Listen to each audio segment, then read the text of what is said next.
नमस्कार दोस्तों, स्वागत है आपके अपने चैनल परफेक्शन आईएएस में। आज हम लोग कंप्लीट करने वाले हैं बिहार इकोनॉमिक सर्वे 2022-23 के अंतर्गत जितना भी मोस्ट इम्पोर्टेंट एमसीक्यू बनने वाला था सबको यहां पे कवर कराने की कोशिश की जाएगी। लगभग 100 के आसपास एमसीक्यू आज आपको सॉल्व करने का मौका मिलेगी, जो आगामी बीपीएससी या फिर बिहार के किसी न किसी एग्जाम में पूछा ही जाएगा।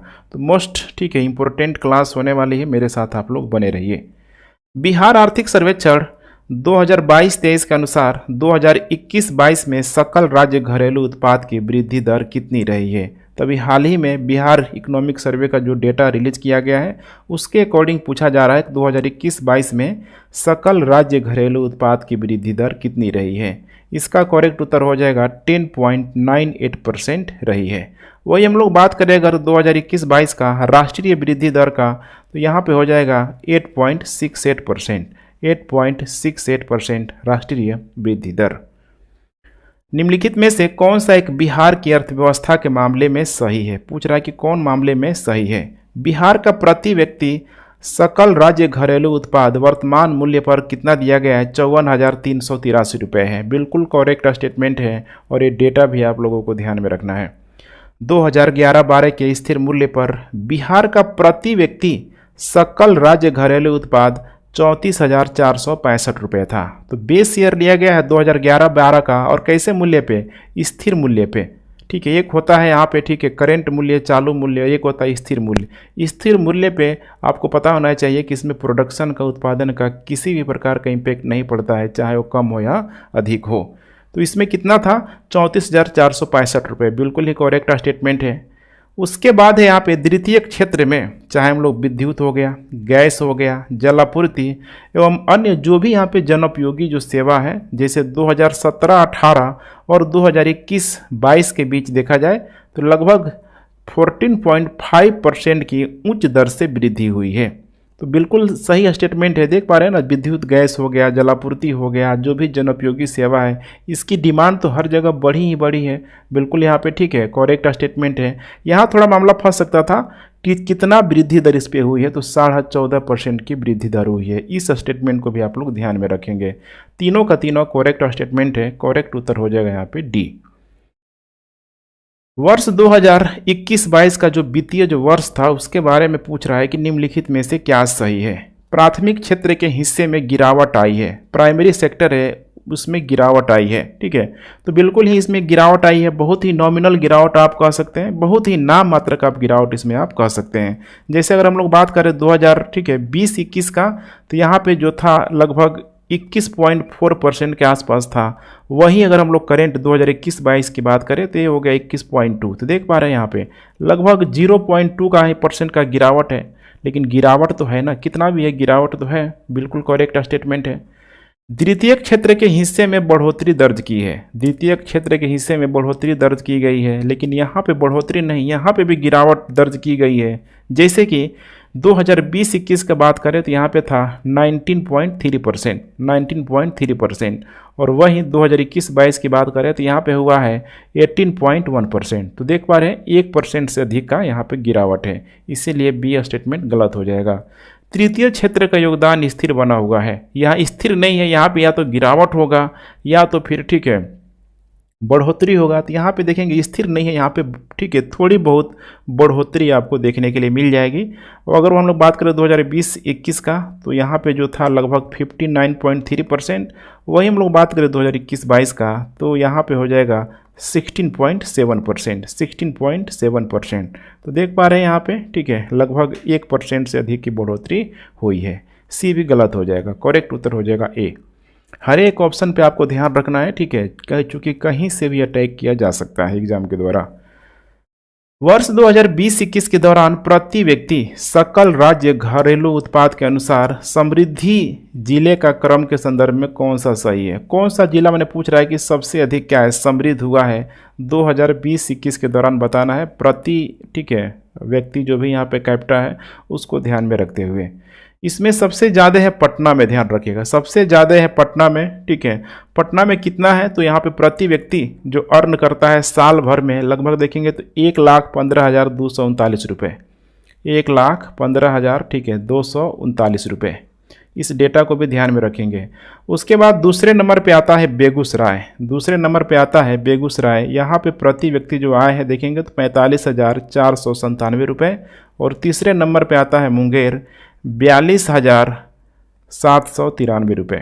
ठीक है, वही अगर हम लोग निचले स्तर पे सबसे बात करें तो दूसरा भी प्रश्न मैंने बनाया हुआ है कि वर्ष 2020-21 के दौरान प्रति व्यक्ति सकल राज्य घरेलू उत्पाद के अनुसार सबसे निम्न जिले के क्रम के संदर्भ में कौन सा सही है। निम्न जिले के क्रम में कौन सा यहाँ पे सही है। इसका यहाँ पे ठीक है करेक्ट उत्तर की बात करें यहाँ पे तो हो जाएगा शिवहर। ध्यान रखिएगा, ठीक है, शिवहर मैंने सबसे यहाँ पे आपको ठीक है एक तरीके से कह सकते हैं कि कम देखने के लिए मिलेगा। उसके बाद अररिया हो जाएगा, सीतामढ़ी हो जाएगा। यहाँ पे करेक्ट उत्तर हो जाएगा बी।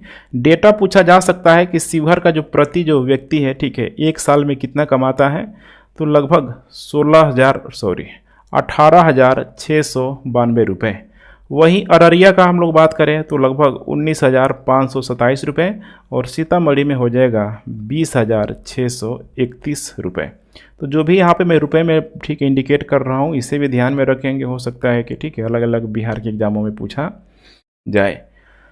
वर्ष 2021-22 के दौरान बिहार सरकार ने व्यय का कितना प्रतिशत पूंजीगत व्यय था। ध्यान रखिएगा, कितना कह रहा है कि प्रतिशत कैसा व्यय था, पूंजीगत व्यय था। एक होता है राजस्व व्यय और दूसरा होता है यहाँ पे पूंजीगत व्यय। ठीक है, इसका जो करेक्ट उत्तर हो जाएगा यहाँ पे ठीक है 17.6%। 17.6%। अगर देखा जाए वर्ष 2021-22 में तो बिहार सरकार ने ठीक है कुल व्यय का अगर देखा जाए तो 1.93, ध्यान रखिएगा 1.93 लाख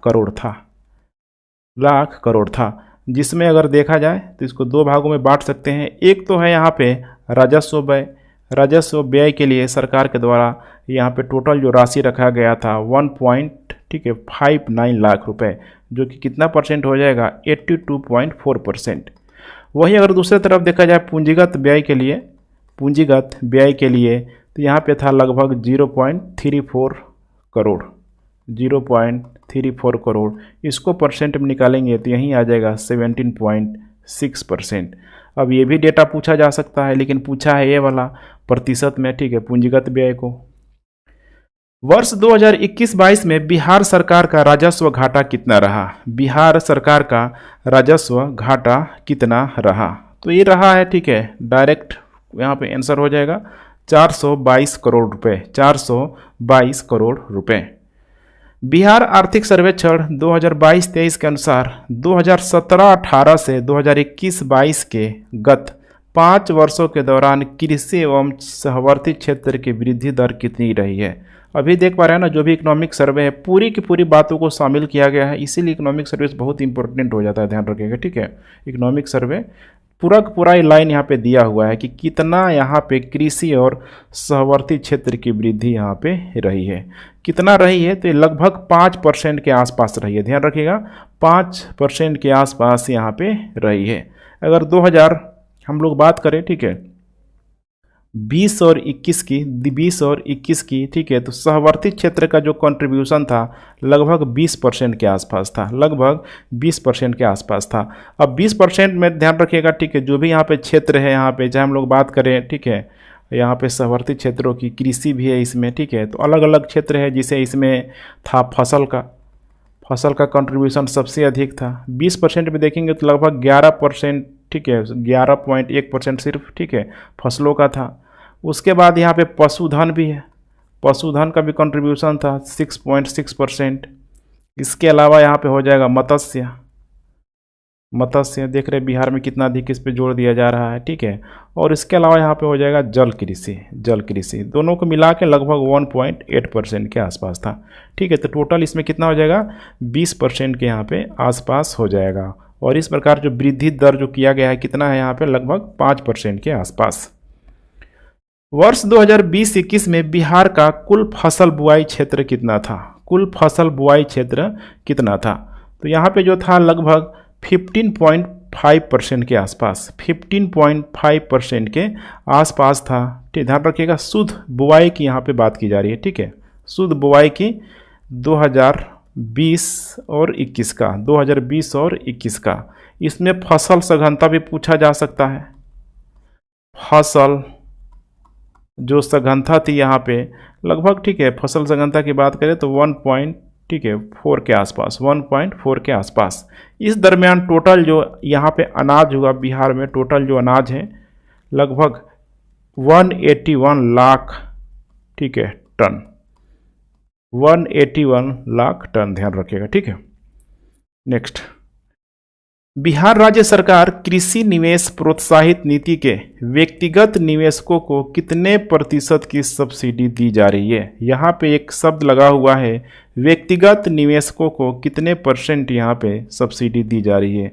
तो राज्य सरकार ने, जैसे आपको पता होना चाहिए, ठीक है, जो भी बिहार राज्य सरकार है, बिहार कृषि निवेश प्रोत्साहन को, ठीक है, बढ़ाने के लिए, ठीक है, कई प्रकार का मतलब सब्सिडी दे रहा है। जैसे कि इसमें कृषि आधारित जो भी उद्योगों की स्थापना कर रहा है उसको भी मिल रहा है, जो भी पहले से मौजूद जो भी मतलब कृषि उत्पादित जो भी इकाइयाँ हैं उसका अगर कोई, ठीक है, अगर जो भी क्षमता है उसका विस्तार करना चाह रहा है, उसका मॉडर्नाइजेशन करना चाह रहा है, उसको भी मिला जा रहा है, ठीक है, मतलब दिया जा रहा है। तो जो भी यहाँ पे ध्यान रखिएगा, जो पुराना जो उपक्रम है, जिनके पास पुराना उपक्रम है, इसको अगर वो लोग, ठीक है, इम्प्रूव करना चाहता है, चाहे हम लोग बात कर ले इसकी क्षमता की, ठीक है, चाहे औद्योगिकरण की, माने, ठीक है, मतलब औद्योगिकरण इन द सेंस की आधुनिकरण कह सकती हैं इसको, आधुनिकरण करना चाहता है, तो यहाँ पे दिया जा रहा है 15%, ध्यान रखिएगा 15%। लेकिन यहाँ पे जो मिल रहा है, ठीक है, व्यक्तिगत निवेशकों को यहाँ पे 25% यहाँ पे दिया जा रहा है। जो भी बड़ी बड़ी कंपनियाँ हैं, या आओ बिहार में लगाओ, ठीक है, तुमको 25% की सब्सिडी यहाँ पे दी जाएगी, ध्यान रखिएगा। लेकिन कृषि संबंधित, ध्यान रखिएगा, कृषि संबंधित होता है ना कि बिहार में कृषि संबंधित औद्योगिकरण को बढ़ावा देने की ज़रूरत है, ये वही है 25%। जैविक कॉरिडोर योजना की अवधि निर्धारित की गई है। जैविक कॉरिडोर योजना की अवधि निर्धारित की गई है, टाइम पीरियड आपको यहाँ पे बताना है। तो यहाँ पे, ठीक है, जैविक जो कॉरिडोर का जो टाइम पीरियड है 2022 से लेकर 2025 के बीच, 2022 से लेकर 2025 के बीच, ठीक है, लगभग इसमें देखेंगे तो 20,000 एकड़ भूमि, 20,000 एकड़, ठीक है, जो भी यहाँ पे भूमि है, ठीक है, इसके तहत इन सारे क्षेत्रों में जैविक खेती यहाँ पे की जाएगी, जैविक खेती की जाएगी। नेक्स्ट, बिहार औद्योगिक निवेश प्रोत्साहन नीति 2016 के तहत गत 6 वर्षों में किस मद में सर्वाधिक निवेश हुए हैं? 6 वर्षों में देखेंगे, ठीक है, 2016 के तहत यहाँ पे पूछा जा रहा है किस क्षेत्र में सर्वाधिक जो इन्वेस्टमेंट यहाँ पे आया हुआ है।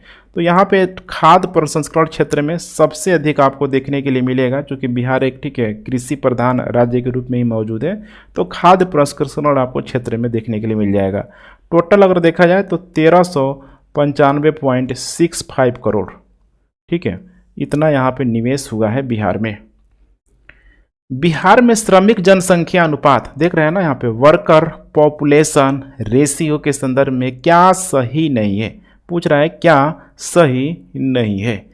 ग्रामीण पुरुष श्रमिक जनसंख्या, ध्यान से देखते चलिए, आपको ऐसे ही पता लग जाएगा। ये लंबा लंबा स्टेटमेंट बहुत आसान होता है, थोड़ा सा आपकी नज़र पारखी होनी चाहिए, कॉन्सेंट्रेट रहिए। देखिए, ग्रामीण पुरुष श्रमिक जनसंख्या का अनुपात तुलनात्मक रूप से शहरी पुरुष जनसंख्या अनुपात से क्या होगा, अधिक होगा। तो बिल्कुल स्वाभाविक सी बात है, ठीक, गांव में प्राइमरी सेक्टर में, ठीक है, कृषि गतिविधियों में इतने सारे वहाँ पे लेबर की ज़रूरत होती है, तो शहरी पुरुषों से, ठीक है, जो भी यहाँ पे लेबर के रूप में लोग मौजूद हैं, श्रमिक के रूप में, उनसे इनकी संख्या क्या होगी, अधिक होगी। बिल्कुल सही है। अब देखिए, इसी का उल्टा किया है कि शहरी पुरुष श्रमिक जनसंख्या अनुपात तुलनात्मक रूप से ग्रामीण पुरुष श्रमिक जनसंख्या अनुपात से क्या था, अधिक था। तो ये तो गलत हो जाएगा, ठीक है। ये मामला अगर इस टाइप का लगेगा तो यहाँ पे देखिए शहर है, इधर गांव आ गया, ठीक है। तो यही करेक्ट उत्तर हो जाएगा यहाँ पे बी। तीसरा स्टेटमेंट है, बिहार और संपूर्ण भारत का फासला महिला श्रमिक जनसंख्या अनुपात की अपेक्षा पुरुष श्रमिक जनसंख्या अनुपात के मामले में कम था। मैंने कहने का मतलब क्या है कि जो भी श्रमिक जो, ठीक है, यहाँ पे श्रमिक जो है, यहाँ पे पुरुष अधिक है कि महिला अधिक है, सिंपल सी बात है। यहाँ पे श्रमिक के रूप में पुरुष ही अधिक है, ठीक है, महिलाओं की संख्या अभी भी इसमें कम है। तो सी भी करेक्ट है, ध्यान रखिएगा, करेक्ट है। पूछ रहा है कि क्या सही नहीं है, करेक्ट उत्तर हो जाएगा यहाँ पे बी, ठीक है, यही सही नहीं है। राज्य के कुल पुलिस बल में महिलाओं का प्रतिनिधित्व कितना प्रतिशत है? बहुत इंपॉर्टेंट प्रश्न है। ठीक है, अभी देख पा रहे हैं ना, बिहार में देखिए जो रिजर्वेशन जो दिया गया है महिलाओं को, ध्यान रखिएगा, बिहार में जो रिजर्वेशन दिया गया है महिलाओं को, आपको पता होना चाहिए 35% रिजर्वेशन दिया गया है। ये 35% जो कैसा रिजर्वेशन है ये भी आपको ध्यान रखना है महिलाओं को। ये एक 36 रिजर्वेशन है, 36 रिजर्वेशन है, जिसमें सिर्फ और सिर्फ ध्यान रखिएगा महिलाएं ही जा सकती हैं, महिलाएं ही जा सकती हैं। अगर हम लोग वर्टिकल रिजर्वेशन की बात करें, ठीक है, तो इस पे ठीक है महिलाएं और पुरुष दोनों आ सकती है पॉलिटी में इसका। ठीक है, बहुत अच्छे तरीके से मैंने बताने की कोशिश भी किया हुआ था, 36 में क्या अंतर होता है, वर्टिकल में क्या होता है। ठीक है, तो यहाँ पे ध्यान रखिएगा, इसमें सिर्फ और सिर्फ कौन आएगा, महिलाएं ही आएगी 36 रिजर्वेशन में। ठीक है, तो कह रहा है कि राज्य के कुल पुलिस बल में महिलाओं का प्रतिनिधित्व कितना प्रतिशत है? तो ये है 24.3% है राज्य के कुल, ठीक है, महिला बटालियन में कह सकते हैं। स्वाभिमान वगैरह का नाम आप लोगों ने जरूर सुना होगा। टोटल इसमें महिलाओं की बात करें, डेटा पूछा जा सकता है, 28,994 महिलाएं, 28,994 महिलाएं, जो कुल पुलिस बल का 24%, ठीक है, 3% है। बिहार आर्थिक सर्वेक्षण 2022-23 के अनुसार वर्ष 2019 तक बिहार में कुल पथ घनत्व का भारत में कौन सा स्थान होगा? इसका स्थान होगा, ठीक है, बिहार का तीसरा स्थान होगा, बिहार में तीसरा स्थान होगा। क्योंकि यहाँ पे आपको समझना है, लगभग 1000 वर्ग किलोमीटर में, प्रति 1000 वर्ग किलोमीटर में बिहार में आप देखेंगे तो लगभग 31,669 किलोमीटर, ठीक है, प्रति 1000, ठीक है, जो भी वर्ग किलोमीटर भौगोलिक क्षेत्र में यहाँ पे पथ बन चुका है। ठीक है, 2019 के डेटा के अनुसार। पहले नंबर में आप देखेंगे तो यहाँ पे केरला, केरला सबसे टॉप पे है, और यहाँ पे दूसरे नंबर पे, ठीक है, वेस्ट बंगाल, वेस्ट बंगाल का नाम आएगा। ठीक है, ई शासन को बढ़ावा देने के लिए बिहार को कौन सा अवार्ड प्राप्त हुआ है? ई शासन को बढ़ावा देने के लिए कौन सा बिहार को, ठीक है, अवार्ड प्राप्त हुआ है? तो CSI नीलैंड अवार्ड मिला है, CSI SIG e governance award ये भी मिला हुआ है बिहार को, और यहाँ पे डायरेक्ट, ठीक है, DBT के माध्यम से यहाँ पे भी मिला हुआ है डिजिटल इंडिया अवार्ड, सब मिला हुआ है। करेक्ट उत्तर हो जाएगा उपयुक्त में से एक से अधिक। आपात अनुक्रिया सहयोग प्रणाली द्वारा जारी एकल आपात नंबर क्या है? एकल आपात नंबर क्या है? ध्यान रखना है इमरजेंसी की तरफ, ठीक है, इमरजेंसी पीरियड में आप कॉल कर सकते हैं। ठीक है, 112 112, ध्यान रखिएगा 112 बिहार में आप कॉल कर सकते हैं किसी भी प्रकार की सहायता के लिए। 24/7 है, और बिहार में टोटल 400 जगहों पे इसको, ठीक है, ओपन किया गया है। ठीक है, मुख्यमंत्री डिजिटल स्वास्थ्य योजना को पायलट आधार पर किस जिले में प्रारंभ किया गया है? पायलट आधार पे किस जिले पे इसको प्रारंभ किया गया है? तो इसको पायलट आधार पे देखेंगे यहाँ पे, तो मुजफ्फरपुर जिले में इसको प्रारंभ किया गया है, मुजफ्फरपुर जिले में प्रारंभ किया गया है। इसके बाद से अगर ये सफल होता है तो जो भी यहाँ पे 37 जिला बच जा रहा है बिहार में, वहाँ पे भी इसको इम्प्लीमेंट की जाएगी। वर्ष 2021-22 में राज्य में प्रति व्यक्ति ऊर्जा खपत कितनी थी? राज्य में प्रति व्यक्ति ऊर्जा खपत कितनी थी? ध्यान रखिएगा 2021-22 के अनुसार। तो बिहार में भी बिजली के क्षेत्र में बहुत अच्छा काम की मतलब हुआ है, नो डाउट, बिजली बिल भी बहुत अधिक आ रहा है। ठीक है, तो यहाँ पे आपको प्रति व्यक्ति ऊर्जा खपत बताना है, कितना यहाँ पे हुई थी? ये हुई थी लगभग 329 किलोवाट प्रति घंटा। ध्यान रखिएगा 329 किलोवाट प्रति घंटा। अगर हम लोग बात करें पुराना डेटा की 2017 से 2018 के बीच, तो इस समय था 200, ठीक है, 80 किलोवाट प्रति घंटा। तो इस समय, ठीक है, लाइट वगैरह नहीं था तो भाई बिजली बिल आएगा कहाँ से? लेकिन अभी देखिए बिजली, ठीक है, बहुत अच्छी रह रही है, जिसकी वजह से इंक्रीमेंट आपको यहाँ पे दिखाई ही देगा। तो लगभग इन 4 सालों में देखेंगे तो लगभग आपको 17.5% की वृद्धि दर मिलेगी, 280 से 300, ठीक है, अगर 29 के बीच यहाँ पे वृद्धि दर निकालेंगे तो 17.5%। ये सब मैं मेंशन इसीलिए कर रहा हूँ क्योंकि यहाँ से भी प्रश्न बना देगा, ठीक है, समस्या आने लगेगी। मुख्यमंत्री ग्रामीण सोलर स्ट्रीट लाइट योजना का प्रारंभ किस वित्तीय वर्ष से किया जा रहा है? किस वित्तीय वर्ष से किया जा रहा है? तो 7 निश्चय प्रोग्राम योजना के तहत इसको किया जा रहा है। ठीक है, 2022 से, ठीक है, मैंने 2022-23 का जो वित्तीय वर्ष है उसी से यहाँ पे स्ट्रीट लाइट योजना का प्रारंभ किया जाएगा। इसका प्रावधान क्या किया गया है कि इस योजना के तहत हर वार्ड में, ध्यान रखिएगा, जितना भी वार्ड होता है, ठीक है, एक पंचायत में होता है ना कई सारा वार्ड, उसमें 10 सोलर लाइट इसमें लगाए जाएंगे, 10 सोलर लाइट लगाए जाएंगे। इसके अलावा जो भी विद्यालय है, पुस्तक है, सामुदायिक संस्थान है, वहाँ पे भी 10 अतिरिक्त सोलर लाइट लगाए जाएंगे। ठीक है, जहाँ पे, ठीक है, ह्यूमन एक्टिविटी सबसे अधिक होगा। तो ध्यान रखिएगा 10 और 10। बिहार आर्थिक सर्वेक्षण 2022-23 के अनुसार वर्ष 2022 में बिहार की अनुमानित शहरी जनसंख्या कितनी थी? 2000, ध्यान रखिएगा, ठीक है, कब का पूछ रहा है, 22 में बिहार की अनुमानित शहरी जनसंख्या कितनी थी? तो थोड़ा सा हम लोग यहाँ पे डेटा पे बात करने की कोशिश करते हैं। अगर वर्ष 2011 का अगर हम लोग सेंसस की बात करें तो बिहार में जो शहरी जो जनसंख्या थी, ठीक है, शहरी जो जनसंख्या थी लगभग टोटल पॉपुलेशन का 1.18 करोड़, 1.18 करोड़। अगर इसको परसेंट में निकालेंगे तो उस समय जो पॉपुलेशन था इनका 11.3%। लेकिन हुआ क्या, जैसे अभी हाल ही में जो चुनाव हुआ है, बहुत सारा, ठीक है, बड़ा बड़ा जो पंचायती क्षेत्र था उसको पूरी तरीके से, ठीक है, नगर निगम, ठीक है, नगर निकाय के रूप में स्टेबलाइज कर दिया गया। ठीक है, तो इससे क्या हुआ, तो एक एक्स्ट्रा एडिशन यहाँ पे होने लगा। जैसे देखेंगे कि 9 नया नगर बनाया गया, 11 नया नगर पंचायत बनाया गया, 19 हो गया। ये इसके वजह से जो जनसंख्या थी 1.18 करोड़ से अभी जनसंख्या बढ़ के इनकी हो गई है 2.02 करोड़, 2.02 करोड़। अब यहाँ पे जो इंक्रीमेंट है लगभग 16.2% का, 16.2% का। करेक्ट उत्तर हो जाएगा यहाँ पे सी। स्वच्छ भारत मिशन के तहत राज्य सरकार का हर परिवार को शौचालय के निर्माण के लिए कितनी सब्सिडी प्रदान करती है? कितनी सब्सिडी प्रदान की जाती है?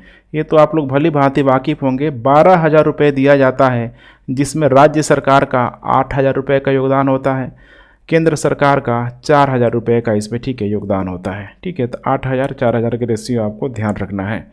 अगर हम लोग बिहार की, ठीक है, बात करें यहाँ पे, तो स्वच्छ भारत मिशन के तहत देखा जाए तो 2000, ठीक है, 20-21 में देखा जाए तो 4 लाख से ऊपर शौचालय यहाँ पे बन चुका है, 4 लाख से ऊपर शौचालय बन चुका है। वहीं अगर हम लोग बात करें 2021 और 22 में तो लगभग 4.12 लाख के आसपास शौचालय बन चुका है। ठीक है, तो धीरे धीरे डेटा बढ़ते जा रहा है, जो कि बहुत ही ज़रूरी है। बिहार आर्थिक सर्वेक्षण के अनुसार 2021-22 में ऋण जमा अनुपात कितना रहा? ऋण जमा अनुपात कितना रहा? ठीक है, तो ये जो ऋण जमा जो अनुपात रहा था, ठीक है, लगभग 44.2%, 44.2%। अब यहाँ पे अगर हम लोग बात करें 2020 और 21 का, 2020 और 21 का, तो उस समय रेशियो था 41.2%, 41.2%। और वहीं यहाँ पे देख पा रहे हैं ना, जो बढ़ के हो गया 2021-22 में कितना हो गया ये 44.2%। ठीक है, तो काफ़ी अच्छी बात है। बिहार आर्थिक सर्वेक्षण 2022-23 के अनुसार 2021-22 में राज्य सरकार के कुल व्यय का सामाजिक मद में व्यय कितना रहा है? सामाजिक, ठीक है, मद में कितना यहाँ पे व्यय रहा है? ठीक है, तो इसमें जो टोटल जो व्यय रहा है 31.9%, 31.9% जो भी सामाजिक सेवाओं पर, ठीक है, व्यय का जो हिस्सा है, ध्यान रखिएगा। ठीक है, सॉरी, 31.9 नहीं है, 42.4% है, 42.4% है। 31.9% था, पुराना डेटा है 2005 और 6 में, 2005 और 6 में कितना था? 31.9 था, लेकिन अभी 2021-22 में इसको बढ़ा के कितना कर दिया गया है? ठीक है, 42.4%। बिहार आर्थिक सर्वेक्षण 2022-23 के अनुसार 2016 से 2020 के दौरान बिहार के लोगों की औसत जीवन संभावना कितनी व्यक्त की गई है? इसे प्रश्न बहुत पूछा जाता है। औसत जीवन संभावना आपको यहाँ पे बताना है। तो यहाँ पे जो व्यक्त किया गया है 69.5, एक व्यक्ति जो औसतन जो बिहार में जीता है 69.5 साल यहाँ पे जीता है। अगर यहाँ पे बात करें हम लोग पुराना डेटा की 2006 से 10 के बीच, तो उस समय देखेंगे यहाँ पे था 65.8 वर्ष, ठीक है, बिहार का व्यक्ति जीता था। वही हम लोग बात करें 16 से लेके 2020 के बीच, तो अब ये डेटा बढ़ के कितना हो गया है 69.5%। परसेंट नहीं होगा ना, उम्र है ना यहाँ पे।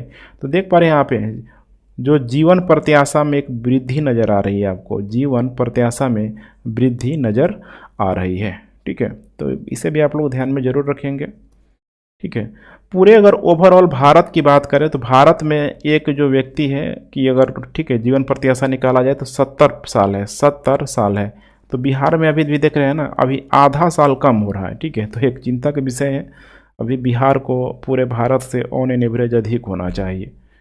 तो ठीक है फ्रेंड्स, यही था कंप्लीट पूरा का पूरा। ठीक है, इकोनॉमिक सर्वे में 25 प्रश्नों को हमने देखा। बाकी का जो क्वेश्चन हम लोग बारी बारी से ठीक है उसे भी कंप्लीट करेंगे अगले पार्ट में। तो अपना फीडबैक देते रहे, वीडियो को लाइक शेयर कमेंट करते रहे। Thanks for watching. जय हिंद।